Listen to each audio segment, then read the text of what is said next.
One curve, 3 letters, zero relationship to each other except the shape they are sitting in. You already know this trick. You learned it in the last lesson.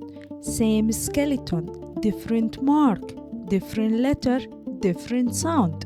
This time, the trick has a twist because one of these 3 letters has no mark at all, and the sound it makes is the one most beginners get completely wrong for a reason nobody ever explains to them. Let's fix that today.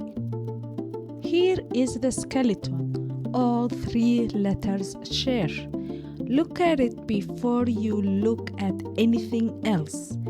It's a shallow curve, open at the top, like a cup left out to catch rain, or a hammock hanging between 2 pots. In its full, stand-alone form, this cup has a tail. A small hook drops down from the right edge, beneath the line, like the curve is dipping a toe below the surface it's sitting on. That tail matters. It's what tells you this letter is finished, standing alone, not waiting for a friend to attach to it. You will see it disappear the moment this letter joins hands with others. We will get there. 3 identical cups. Now watch what goes inside them or above them, because that's the only thing that will ever tell them apart. 1 dot inside the curve, this is Jim. Nothing, no dot, no mark, nothing above, nothing inside, this is Ha. 1 dot above the curve this time, not inside, this is Ha. Say that back to yourself before we go further. Inside the cup, Jim. Empty cup, Ha. Dot floating above, Ha. That's the entire visual difference between 3 letters that are about to sound nothing alike. Here is where beginners get hurt, because every course tells you these 3 letters are similar and groups them for spelling convenience. They are not similar. They are produced in 3 completely different rooms of your focal tract, and if you learn them as a cluster, you will spend a year unlearning that mistake. Let's start with Jim. This sound lives at the front, where the middle of your tongue rises to meet the roof of your mouth. In English, the closest cousin is the letter J in the word jam, but pressed slightly farther back and held a touch firmer. Say jam right now. Feel where your tongue lands. That's your starting point. Now, Ha. Forget your tongue completely. This sound has nothing to do with the tongue. It's made by narrowing your throat itself, deep down, the same muscles you would use to fog up a mirror with the long, warm except lighter, more controlled, with actual friction instead of just breath.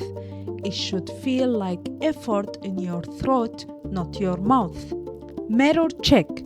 Breathe on a mirror the lazy way. Mouth open, no shape. Now tighten that same breath into a narrow channel.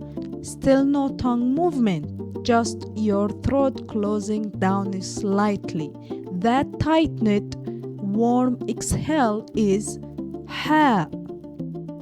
Now, Ha. This one does use friction, but not in the throat like Ha, and not at the front like Jim.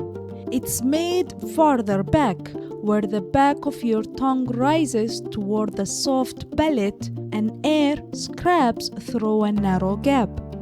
If you have ever cleared your throat quietly or made the sound at the end of the name Bach, you have already made a version of this letter. It's rough, it's audible, it has texture. Front of the mouth for Jim, deep throat, tongue uninvolved for Ha, back of the tongue against the soft palate for Kha.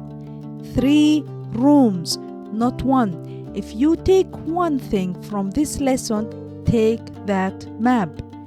If any of these 3 rooms still feel unfamiliar to your own mouth, that's not a sign you are behind. It's a sign you need the training these sounds were built on before the letters ever entered the picture.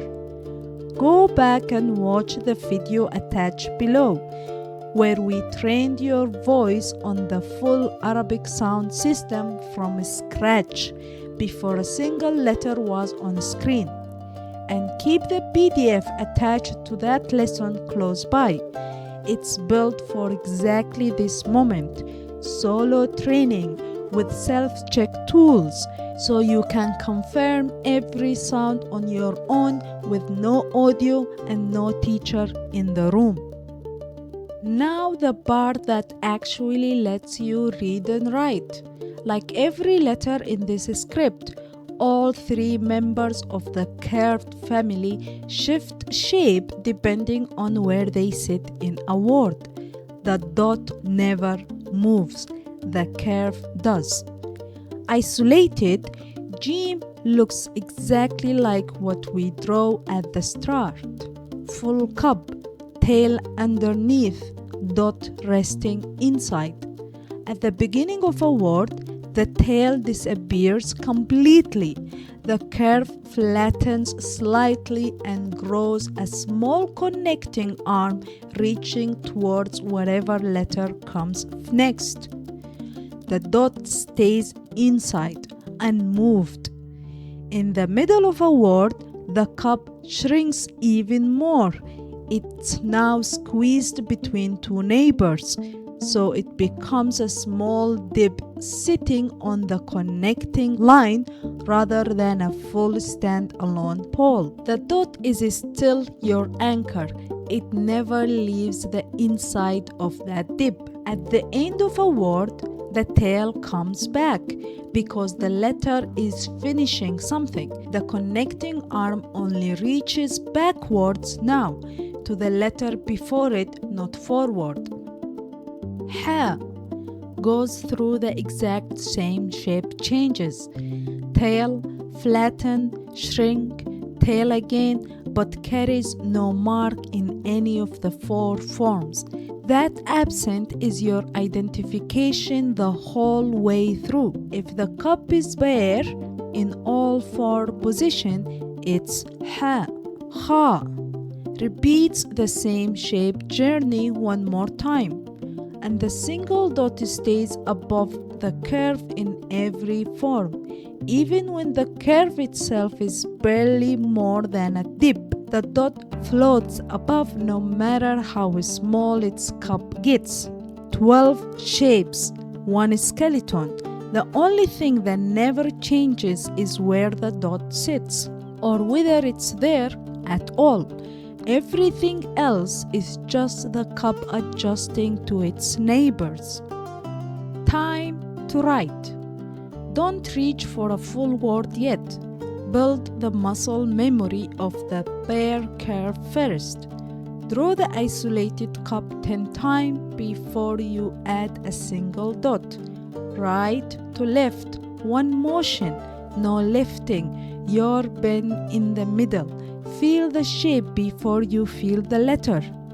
Now add the dot inside once and you are writing Jim. Do that 10 more times. Next row, same curve, no dot ever. That's ha 10 times. And the discipline here is resisting the urge to add anything. The empty shape is the letter itself. Last row, curve first, then a dot placed above, not inside. That's ha, 10 times. Once all three feel automatic in isolation, connect them.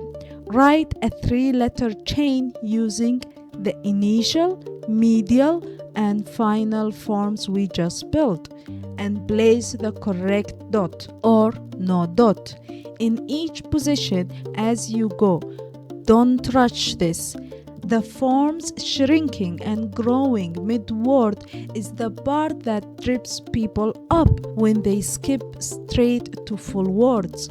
Pause here. Fill a full practice line of each form before moving on. The next lesson assumes your hand already knows this curve. 1 curve, 3 rooms in your throat. A dot that tells you which room you are in, or tells you there is no dot at all. And that absent is information too. That's the curve family. Next lesson, we move to a new skeleton entirely, and the rules you just built here start compounding. Keep this one in your hand until it's automatic. It will come back.